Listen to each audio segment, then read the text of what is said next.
Hey guys, welcome back to Heart Breathings. This is a video that I'm a little bit excited and nervous to share with you because I'm going to be getting real about my numbers as a self-published author, and I'm going to be talking about just how much money I've made over the last 10 years of self-publishing and sort of where that money's come from. So if you're interested to see how much money I've made self-publishing, stay tuned.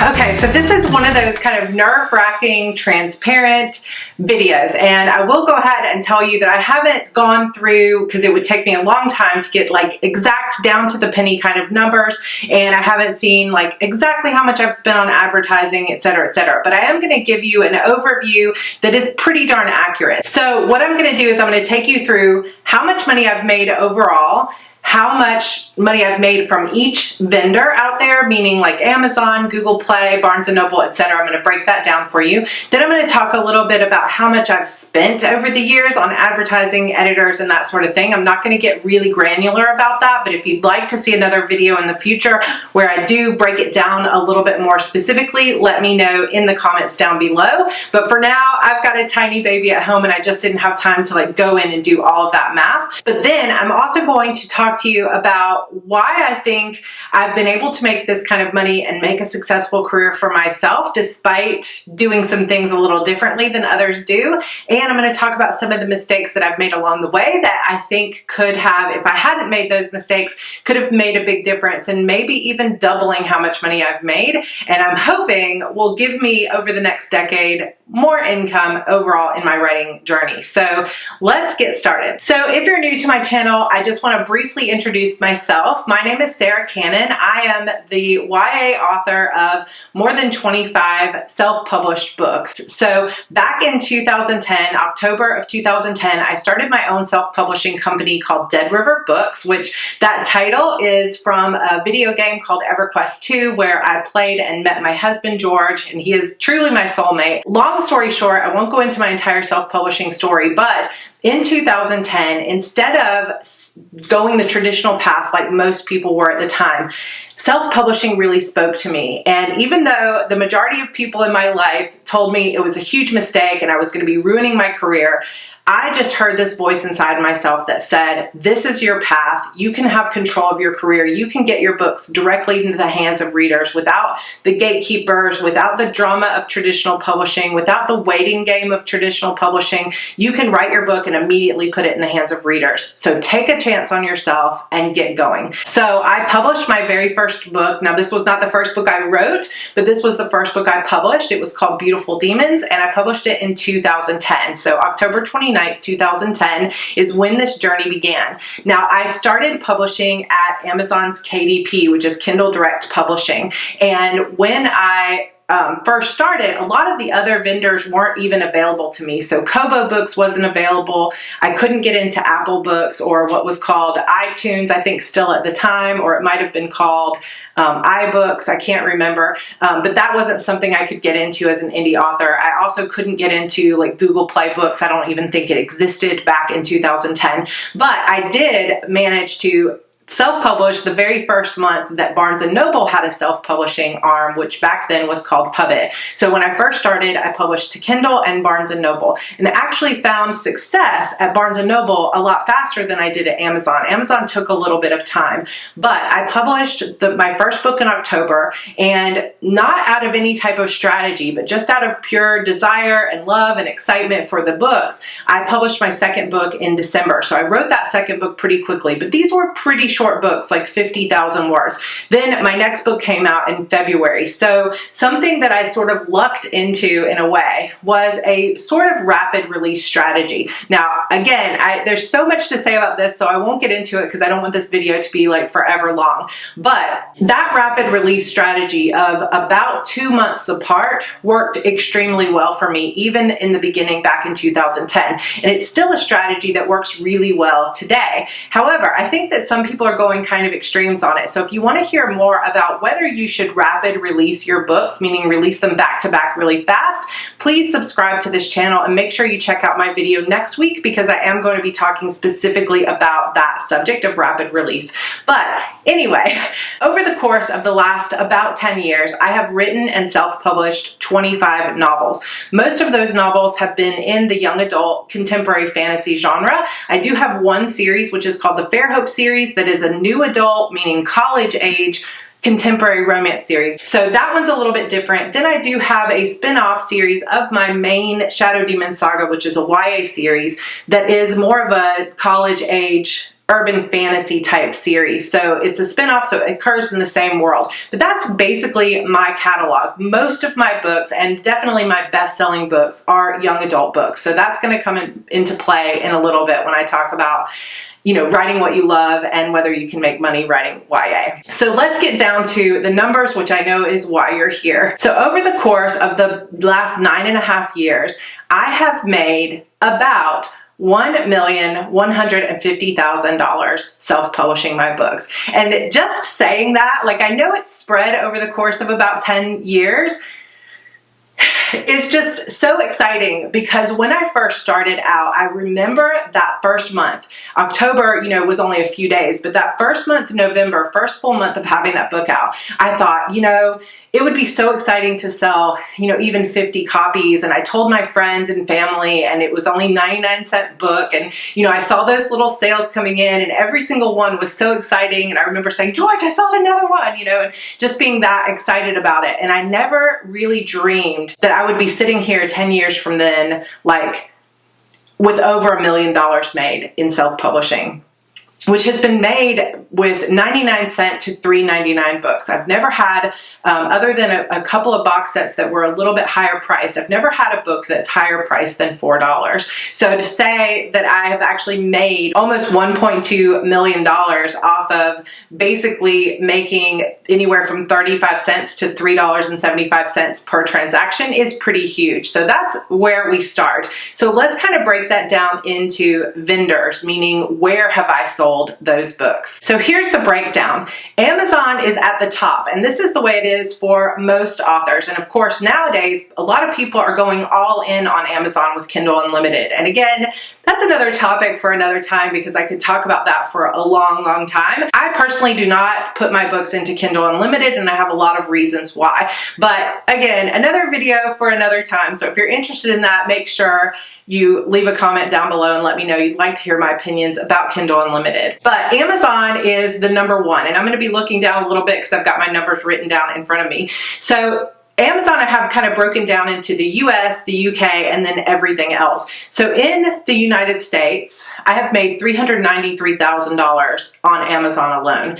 In the UK at Amazon, I've made about $80,000. And like I said, these are just, I didn't go down to the cent. I just went to basically rounded these up or down. Then other, which is mostly Australia, Canada, and a few European countries. A growing number of readers in India is about $16,000 for a total of somewhere around $489,000 total at Amazon, which I think is really cool. So that is my overall earnings. And like I said, none of that has been inside Kindle Unlimited. So that's all as a wide author, meaning that my books are available wide or available at multiple retailers. Kindle Unlimited is when you go exclusive to Amazon. And that program started, I believe, somewhere around 2014 or 2015 and has definitely gained traction in recent years. Moving on to the rest of the vendors, I'm not breaking these down into different countries because they're not broken down like on their websites, but my earnings at Apple Books, which again used to be iBooks, and when I first published to them, I published through Smashwords, which is like a third-party aggregator similar to Draft to Digital, but they take a piece of your royalties. So as soon as I could, I published directly to Apple. So the total income at Apple Books is somewhere around $311,000. Then Google Play Books, which I didn't get into until 2014, so several years years into my career, my total has been $200,000, around $200,000, a little bit more than that. Then Barnes & Noble, which again, I told you was one of the very first ones that I published at, they became Puppet, and then they became Nook Press, and now they're Barnes & Noble Press. So they've had a couple of different iterations, but my total income there is around $115,000. So as you can see, even though I had a good start at Barnes & Noble all the way back in 2010, my income there, and I think overall their market share, has been dwindling in recent years. So I'm hoping to see a resurgence on that in the future, but Barnes & Noble is quite a bit down from the others. And then at the bottom of the stack, but still really important to me, is KOBO Books, which has a more international audience. I have made about $35,000 there. So like I said, I just kind of rounded these. Most of them I rounded down just a little bit to give it kind of an even number that wasn't inflated, because I didn't want to round up. So that is the total. It brings me to about $1.15 million. So $1 million, 150,000. So when you look at the percentages there, overall at Amazon, I'm at 43% of my income has come from Amazon, 27% of my income from Apple Books, 17% from Google Play Books, 10% from Barnes & Noble, and 3% from KOBO Books. But keep in mind that even though Apple and Google Play are below Amazon, I didn't actually start out publishing there. So I had several years where I published to Amazon, but not to the other two. So overall, I feel like in recent years, those three platforms have kind of been vying for number one. And I've even had one year where Apple Books was my greatest income of the year, which is part of why I don't publish through Kindle Unlimited, because if I was exclusive to Amazon, not only would I be making less money per sale or per download inside Kindle Unlimited, I would also lose out on all of the income from other vendors. So that is super important to me, and one of the main reasons why I stay wide. In addition, I have spent 10 years building up a loyal fan base, an amazing fan base that I super love and super value. So to pull my books from wherever those readers read their books, like iPad or their KOBO books, they're used to buying their books there, and I pull them and say, you have to only buy them at Amazon. To me, that just feels like I'm not treating my readers with respect. And this is no judgment to any author that has done that, because we're all business people and we all do the best we can and we do what's best for our own careers. But I value community above just about everything else. And so I don't want to pull my books away from readers where they buy their books. So if your entire book library is at Google Play Books, I don't want to tell you that you have to now come buy them exclusively at Amazon. So that's just a personal preference and one of the main reasons I stay wide. But you can see that I do have, more than 50%, 57% of my income over the past 10 years has come outside of Amazon. So that's super important and something that I really want to put out there to let people know that it is viable to have a good career without going exclusive to Amazon. But this is not a video specifically about Kindle Unlimited, so let's move on to some of the other numbers. So how many books have I sold to hit that $1.15 million income? I also do not have exact numbers here. When you go into the dashboard of all of your retailers, it's super easy to see how much money you made. It's less easy to see the way that they do their reports to see exactly how many books you've sold. So I started putting them into a program. I used to track my sales every single day at midnight. I would track them every day.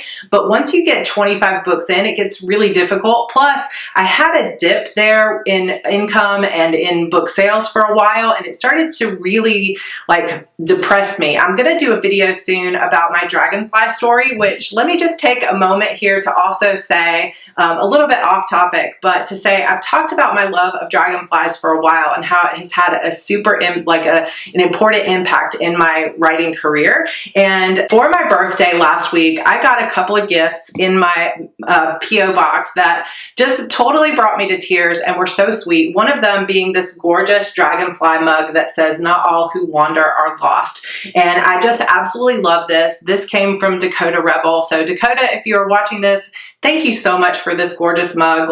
This means a lot to me, just that you are listening and that you know how much this dragonflies mean to me. I appreciate that. I also got, now you're not going to be able to see this probably super well because of the camera, but I also got this beautiful little washi tape roll in a gorgeous handmade card from the Netherlands.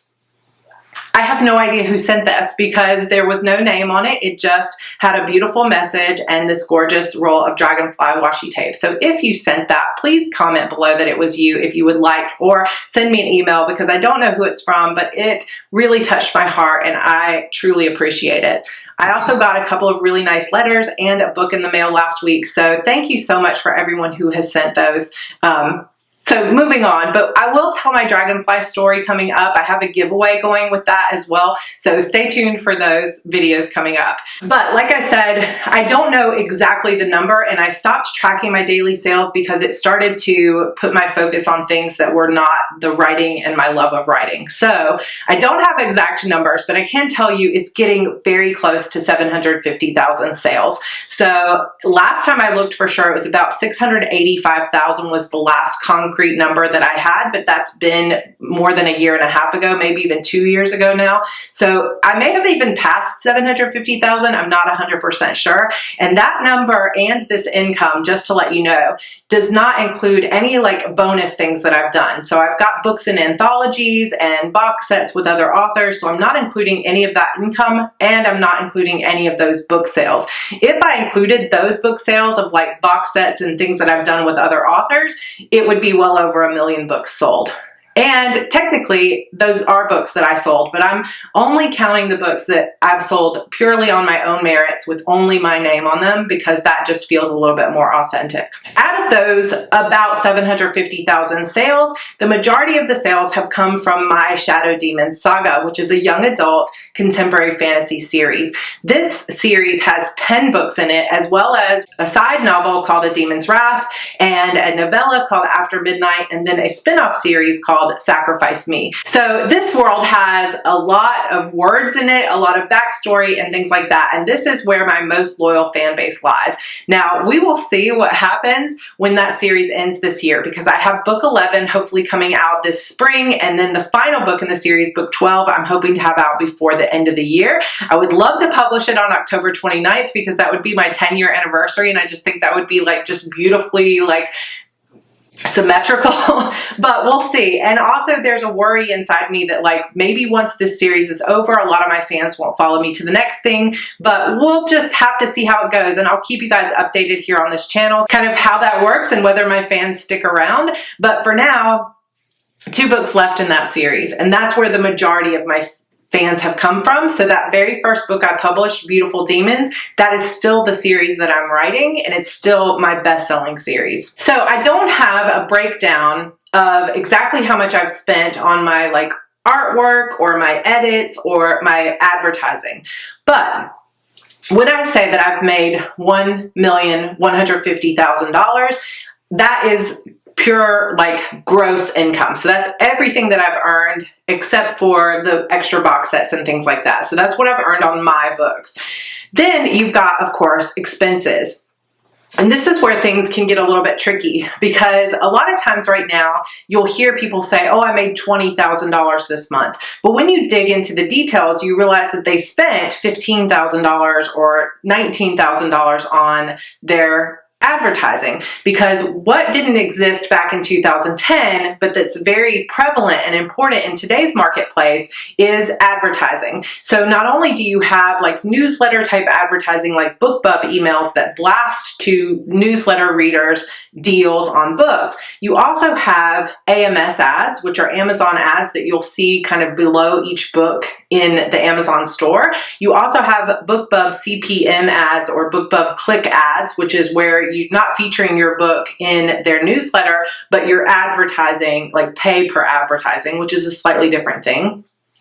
And of course, Facebook ads. So a lot of authors will use Facebook ads to try to get more readers. And Facebook ads is the only one that I use, but I kind of don't really spend a lot of time or energy or money on Facebook ads. I have a $3 a day ad that's been running since 2016.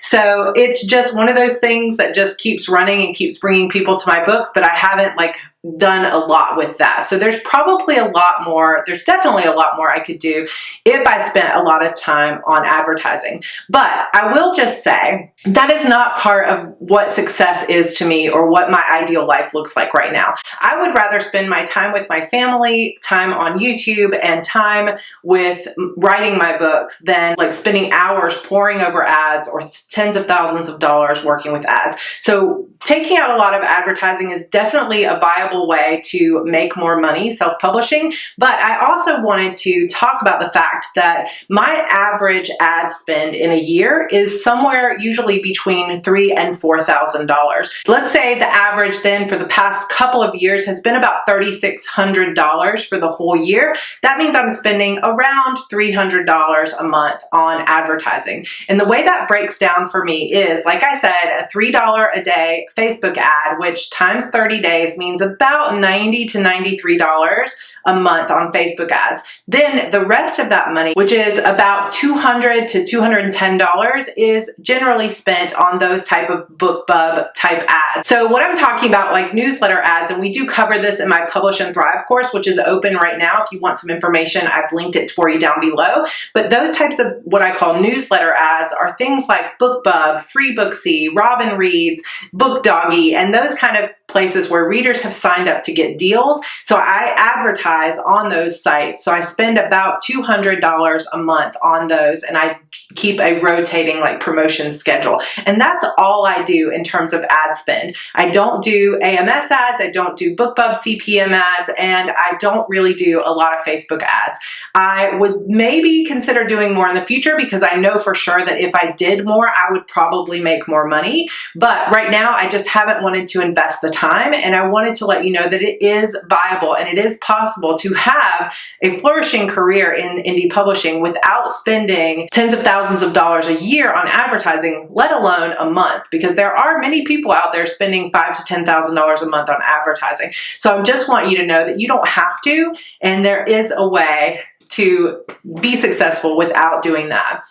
So like I said, about, let's say, $3,600 on average over the last 3 or 4 years on advertising. In the very beginning, there weren't really many places to advertise, so I only spent a very small amount of money, like between $500 and $1,000 for the whole year for advertising my books. And of course, that has increased over time, and I expect it to continue to increase over the next few years. The other big expense for me is, of course, artwork. So you're talking about all the book covers, and that varies wildly from year to year because like right now, I've just spent quite a bit of money not only rebranding my Eternal Sorrows series, which the 3rd book is coming out soon, and I haven't revealed those covers, but I spent, a couple $1,000 redoing those covers. And then I also did a complete rebrand of my Fairhope series, which I'll be revealing those covers soon. So that's 6 covers. So I spent a couple of $1,000 on those as well. So that was a big chunk of money that I've spent on covers.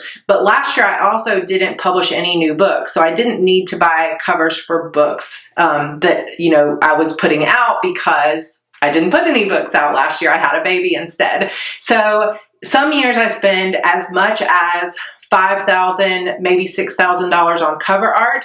And some years I've only spent about $500 on cover art. So it varies depending on how many books I have coming out. I also tend to buy book covers far in advance. So I have plenty of book covers to last me for a while. So I don't anticipate this year spending much more, if any more, on book covers. The third and final big expense category is my edits. And again, this is going to vary depending on how many books I have coming out. Some years I've only had 2 books coming out. So that means I've spent, depending on which editor I was using, anywhere from $500 to $2,000 on edits.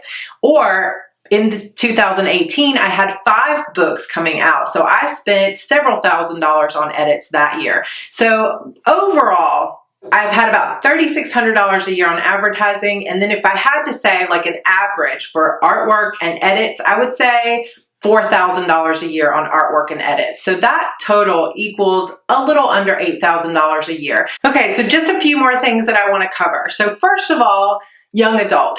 I hear so many people saying, you can't make money writing young adult. I have had people come up to me at conferences for the last several years saying, wow, you're a young adult author. Do you make any money? Because everybody tells me not to write YA, even though I want to, because you can't make any money. Well, here's your permission. Here's your proof. I have made over $1 million writing YA books as an indie author. It can be done. It is definitely a great genre to be in. I absolutely love writing young adult fiction. I don't know for sure that that's what I'll write forever, but I just wanted to get it out there that you can make really good money writing YA. Now, I do have friends who write adult genres like mystery, thrillers, urban fantasy, who do make more money than I do. But I also have a lot of friends who write in those genres who don't make any money at all. So I think that in the end, it's so important to write what you love writing. One thing that my husband said to me early on was, write what you love and we'll figure out how to make money doing it after. And I have really followed that advice and it has served me well. Write what I love, and then I figure out how to package it, how to market it, and make money doing it. And there are some smart things that you can do to package up the types of books that you love or to write them better to market. But I just wanted to get a message out there that you don't have to write to trends. You don't have to write something that you don't love in order to make money. You can absolutely write the types of books that you want to write. Now, you need to be smart about it. You need to learn how this indie publishing thing works and how to market your books, but you can write what you love and be successful doing it, because there is room for everybody in self-publishing and there are all types of readers out there. So just believe in yourself, learn the business, and you can do it. Another thing I wanted to mention, now I have some videos about this already, but I'm going to be talking about this more in the future as well, is that one of the biggest things that I did right was writing a series. Now, not all genres lend themselves well to series. I know that sometimes in horror or mystery thriller, sometimes you want standalone books, like psychological thrillers will often be standalone. So, some of those genres you can be really successful without a series, but when you're writing young adult, urban fantasy, contemporary romance, just about any genre, the name of the game when you're an indie author is series, and it just is. So if you can find any way to link your books together, you're going to be better off. If I had not been writing this series of 10 books or more, I wouldn't have this level of sales. Now, I think that I probably could have stopped this series at 6 and started a brand new series that was totally different and still found success. But when you only have 2 or 3 books that are connected, or you only have standalone books, sometimes you're going to find it harder to market those books to the types of readers that you want to reach as an indie author. So series and writing a series is definitely one thing I did right from the beginning. Another thing that I did right from the beginning, I feel, is writing what I love. So many people out there will tell you, this is a business, you need to treat it like a business. And that is absolutely true. You do need to treat it like a business. If you're going to be an indie author, you have to learn how to market books. You have to learn the business side of being a writer and an entrepreneur. However, I get so upset when I hear people say, this is a business, you can't treat it like an art, you can't write what you love, you need to be writing to trends, you need to be writing hard to market, or you're never going to survive. This kind of advice drives me nuts. Now, that might be coming from somebody else's experience because maybe they don't know what they're doing, but I will say for sure, there are some genres, there are some tropes, there are some things that are going to naturally sell better than others. But if you write something that you do not love, that you don't read, that you don't care about, hoping to make money just because somebody told you, oh, contemporary romance alpha male billionaires will sell better than your YA fantasy, then you are not going to be happy, period. I don't know a single author who is truly happy, no matter how much money they're making, writing books that they don't love. For me, the key is finding the most marketable thing that you love to write.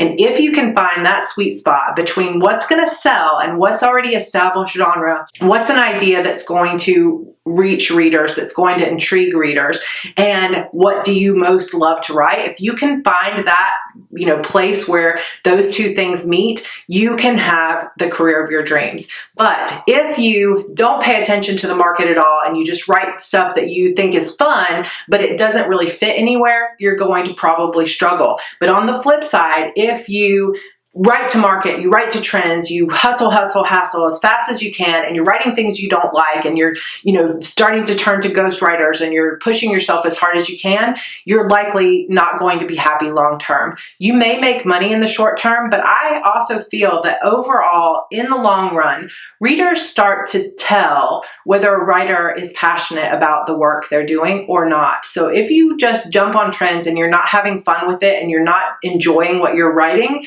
you're probably not going to find success. So if you've been sitting in a position where you're like, I'm writing to the trends and I don't understand why this person's selling better than I am, well, maybe that person is really having fun writing what they're writing and they're really nailing that trend and they're passionate about it. Because some people are passionate about those trends and they have fun doing it. But you're in the slog and you're just like hating what you're doing and you're just pushing yourself as hard as you can and you're, burned out.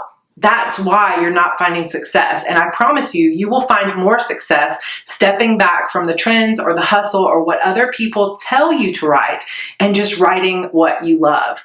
Do it in a marketable way, but write what you love. Another thing that I did right was I focused really well in the beginning. I was writing one genre, one series, and I built my name and my career and my sales on that one genre and that one series. And that level of focus, pouring my heart into something that was going to be around for a while, is what launched my career.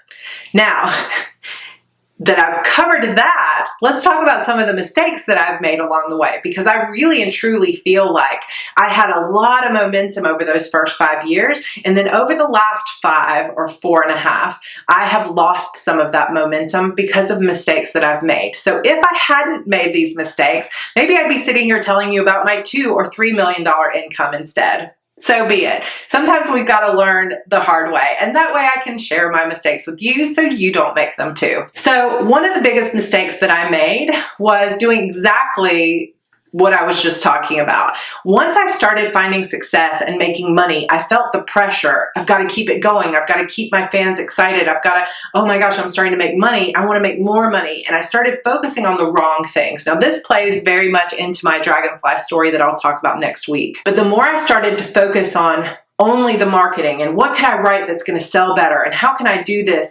my attention shifted from really the fun and joy of writing toward too much heavy on the business. I feel like it needs to be a balance, and I went out of balance. And the minute I went out of balance, everything started to fall apart because I started making decisions coming from a place of fear and like trying to control things so hard. I was like squeezing my own joy out of every single drop of it. And the more my joy went down, the more mistakes I began to make. So one of the biggest mistakes at that point that I made, that's the big mistake in general, is that I got the focus, got out of balance and out of focus and lost my joy for writing. But that caused, a cascading effect on my decisions. So one of the biggest decisions that I made in a bad way was, instead of staying focused on what was working and what was really speaking to my soul, I started saying, well, maybe I could try this series. Maybe I could try this one. And then I had 5 series going at once. So one of the biggest mistakes I made was trying to switch genres, as well as losing focus and putting out too many series at once.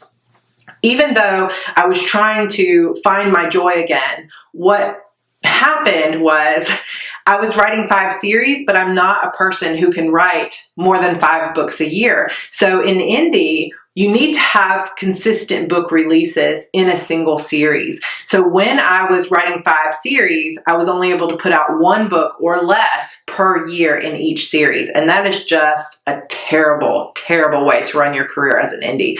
And if I hadn't done that, who knows where I would be. So learn from me. Don't start too many series. If you can, keep just 1 series at a time. If you're a fast writer and you can write 10 books a year, then you can do multiple series. Maybe not 5, but a couple or 3 series at a year. But if you can only write 1, 2, 3 books a year, keep it to a single series or a single genre. trust me on this. That leads to the other big mistake that I made. Because of that, I took too many breaks in between things and too much time off. And of course, I'm on the back of an entire year, and this is my first year in 2019 as a self-published author that I did not publish a full-length novel last year. And I've talked about this before because I had a baby, we moved to a new house, a lot was going on, and I just could not get it together to finish a book. And I'm disappointed in it, but at the same time, I'm moving forward. But taking breaks. So now by the time I get book 11 out, it's going to have been probably a year and a half between books 10 and 11. And every time I've done something like that where I've had a really big break of 7 to 12 months between books or more, I have lost a significant portion of my readership. And that hurts because right now there are so many things pulling at readers' attention. It's very difficult to keep them on the line, so to speak, or keep them interested in your series when it's taking you a year or two to get the next book out. So lesson learned, it's been kind of something I couldn't control every time, but if I hadn't started so many series, I would have been able to be more consistent with my releases, and I think everything would have changed. So moving forward for me, one of my biggest focus points is going to be sticking to a single series and moving forward in a way that is more consistent and more interactive with my fans, letting them know what's coming when it's coming. I'm really anxious to finish out everything that I've got going right now so that I can start something brand new with a whole new strategy and new momentum and new excitement coming from a place of joy instead of fear. So we'll see kind of how those decisions play out. But one of the biggest mistakes I made was starting so many series and then letting fear, like when that joy got squeezed out of my writing career, I couldn't write. And when I'm having fun and I'm really loving what I'm writing, I can write much faster. So it caused me taking long breaks between things, which really, really hurt my career. So those are some of the biggest mistakes and some of the biggest things I did well.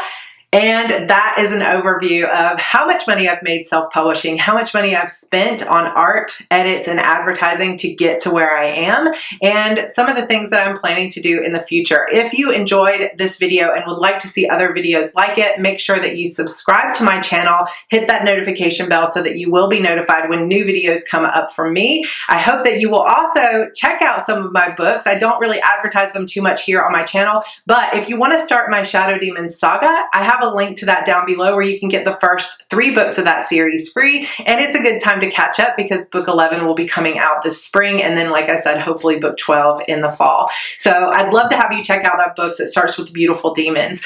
Also, if you've made it this far and you're really interested in sort of getting down to the nitty-gritty of not only how I did it, but how you can start your own self-publishing career. Now, whether you are just starting out as a self-publisher or you have several books under your belt and you're just not seeing the sales that you want to see, I would love to have you in my Publish and Thrive course. Like I mentioned earlier, I have poured all 10 years of my knowledge, expertise into this course, and it's not a course about how to advertise your book. Because like I said, I don't take out a lot of those paid ads. Instead, this is basically an A to Z of how to give yourself a leg up and really learn how to strategize what series to write, how to figure out your keywords, and how to get really good cover art, really good edits for your book, how to set up your business, how to track your sales, and an entire module on how to market your book. Then the fifth and final module of this course is all about how to thrive as an indie author. So it's more about the mindset and the joy and how to really love what you're doing and be happy in this career. So if that sounds interesting to you, I would love to have you join me. You can either join just the Publish and Thrive course, or I do have a New Year course bundle, which is bundled with my HB90 course for $99 off if you buy them both right away. And we'll be running Publish and Thrive starts on February 10th, and HB90 with a new and expanded week-long course starts on March 16th. So check out those links down below if you're interested in that. Otherwise, I would love to hear your experience, where you are as a writer, what you have done with your career if you want to celebrate that down in the comments. But let us know that you're here and what you think of this video down in the comments below, and I will see you down there. All right, guys, I'll see you in my next video. Bye.